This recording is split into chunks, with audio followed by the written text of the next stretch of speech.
Joining us now, one of the Fed's sharpest critics around, Congressman Ron Paul of Texas. And Congressman, we're going to get to the Fed in just a second. But first of all, the overreaction about nuclear energy. Do you think there's some of that going on inside the Beltway?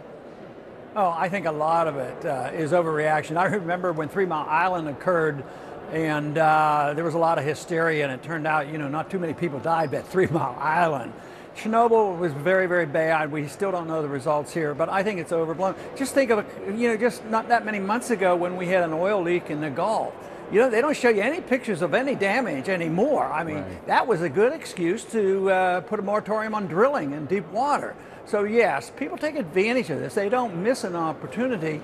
And I think nuclear power is very, very dangerous, but I'm also convinced it's the safest form of energy that we can have. And so far, I think the record is clear, but like you say, and you admit, we have to be cautious and concerned about it, about what's happening over there. Well, we do, but I'm just wondering about these knee-jerk reactions that we so often see by folks inside the Beltway. Is anybody proposing new rules and regulations or a new law that would prevent nuclear plants from being built? Well, the regulatory people are, and then when you see the market reaction, but sometimes markets react and they look for excuses. I think the market was sort of a little shaky before this occurred, and then it's really precipitated big changes.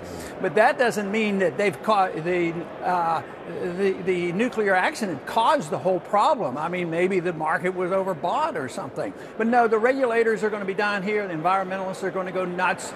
And I'm scared to death they're going to quit building nuclear power plants here. After 35 years, we finally got around to doing it.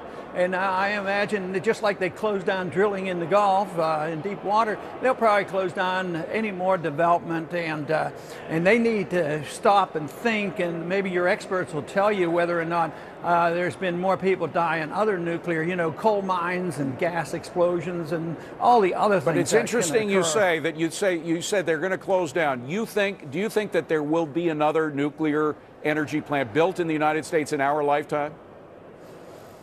I wouldn't bet a lot of money on it. I mean, I think it should. It probably depends on, if the Middle East really blows up, which it could, if something would happen in Saudi Arabia, maybe the people would wise up and say, maybe there are alternative sources of energy that we can use. I mean, just think how long they've used nuclear reactors on submarines for 50-some years, and nobody's ever even gotten sick. So it can be safe. It is risky. The worst accident was in a communist system that doesn't have the same concerns about property as others have.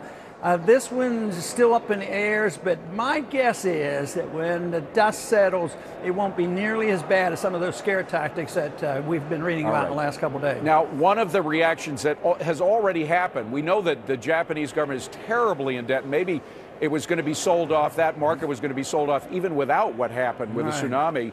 200% is the GDP in relation, the debt in relation to their GDP. So it's much greater even than ours. And the Fed, their version of the Fed, their central bank is already printing a lot of yen. Is that going to affect the Fed? Is that going to encourage our Fed to print more money?